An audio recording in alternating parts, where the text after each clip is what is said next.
한동훈 비대위원장이 이제 처음에는 한동훈 비대위원장이 조국 또는 조국혁신당에 대한 발언에 변화가 있습니다. 역사를 한번 보셔야 되는데 짧지만.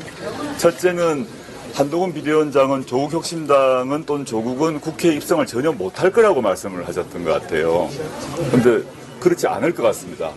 그랬더니 두 번째 지지율이 높아지니까 두 번째 또 주장을 하신 게 뭐냐면 이제 비례대표 관련해서 승계를 못하게 하겠다라는 얘기를 하셔서 제가 2009년에 그런 법안 위원이다라고 얘기했더니 그 뒤로는 그 말 또 말씀을 안 하시는 것 같습니다. 드디어 세 번째가 나온 것 같아요. 세 번째가 뭐냐면 조국혁신당은 극단주의 정당이다. 극단주의 정당이란 건데 일단 극단주의란 말 쓰게 되면 제가 테러나 방화나 이런 걸 해야 될 것 같은데 저는 테러나 방화를 할 생각은 없고 그다음에 극단주의란 말을 갖고 있는 제가 아무리 봐도 극단주의처럼 생기진 않으신 것 같습니다. 그다음에 그것보다 더 중요한 것은 우리나라에서 정말 극단주의적 행태를 보이는 사람이 누군가에 대한 얘기를 꼭 반문하고 싶습니다. 한동훈 비대위원장이 극단이란 말을 썼을 때는 법률 문제, 사법 체계를 어긴다 이런 얘기를 막 하고 있는 것 같은데 실제 우리나라 사법 체계를 왜곡해서 자신의 범죄와 비리를 처벌되지 못하도록 또 처벌받지 않으려고 하는 집단이 누구인가를 국민 여러분께 좀 반문하고 싶습니다. 지금 극단주의란 말 안에 이제 들고 있는 뉘앙스로 저희가 헌법을 부정한다거나 사법 체계를 부정한다거나 이런 말들을 아마 끼워서 하고 있던데 지금 보면 당장 그 말을 한 한동훈 비대위원장부터 극단이란 말에서 제가 역으로 묻고 싶습니다. 여기 계신 국민 여러분 중에서 휴대전화 비밀번호를 27개 극단적으로 긴 휴대전화 비밀번호를 갖고 계신 분 몇 분 계세요? 27개. 대부분 4개, 보통 한 6개 정도 합니다. 오늘 오지 않으셨습니다만 저희 비례후보 중에 1번이 박은정 부장검사신데, 전 부장검사신데, 그분은 윤석열 한동훈 검찰 라인에서 그분에 대해서 감찰을 했습니다. 조사를 했습니다. 그러면서 박은정 후보 보고 비밀번호 풀으라 그랬어요. 박은정 후보는 자신의 비밀번호를 윤석열 검찰에게 내줬습니다. 자기 공개했어요. 떳떳하기 때문에. 그런데 한동훈 비대위원장은 왜 첫 번째 27개라는 극단적으로 긴 휴대전화 비밀번호를 왜 했는지 일단 그걸 반문해 주십시오. 여기 계신 분들은. 우리 평범한 저는 비극단적인 비밀번호를 갖고 있어요.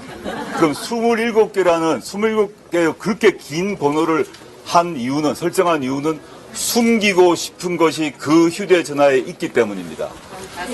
무엇을 숨기고 싶으냐? 당연히 공수처가 공모 혐의로 의심했던 손준성 검사와의 공모죠. 손준성 검사가 자신의 고발 사주 관련해서 고발장 초안을 정치권에 전달했을 때 그 하루 전날에 당시 한동훈 검사장은 60개의 사진을 손준성에게 보냅니다.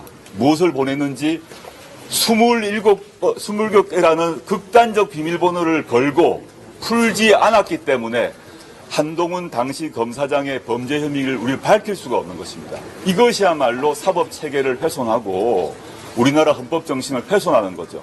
전 극단이란 말은 그런 거고 또 다른 극단 얘기하게 되면 한동훈 비대위원장이 보스로 모시고 있는 윤석열 대통령이야말로 극단주의자라고 저는 생각합니다. 왜 극단주의자냐? 극단이라면 통상적 진보 보수의 범위를 벗어난다는 겁니다.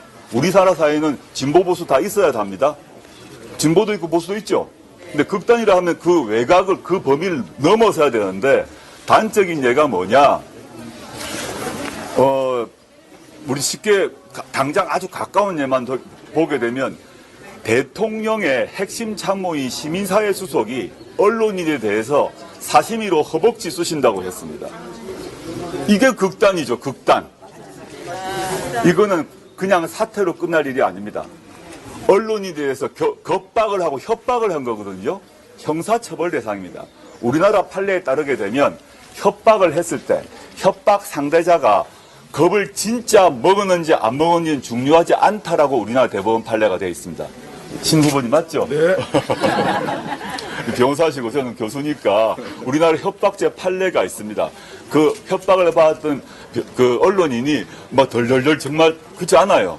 고지를 하면 해칼로 허벅지를 찌른다, 2번 찌른다 말이 겁나는 일이에요. 그걸 말했다는 자체가 협박죄입니다. 이렇게 도대체 대통령의 핵심 참모가 사시미 칼로 언론인에게 2번의 허벅지를 찌르니 마르니 이게 극단주의적 행태예요. 그리고 진보 보수가 모두 합의했던 홍범도 장군의 흉상을 뽑아서 옮기겠다는 것이 극단적 행태입니다. 저는 그래서 한동훈 비대위원장이 저희 보고 극단주의자라고 얘기를 하는데 뭐 저는 그 옛날에 국가보안법 전과가 있어요. 옛날에. 근데 우리 이혜민 후보가 극단주의자처럼 생겼는지 우리 적으로 멋있다.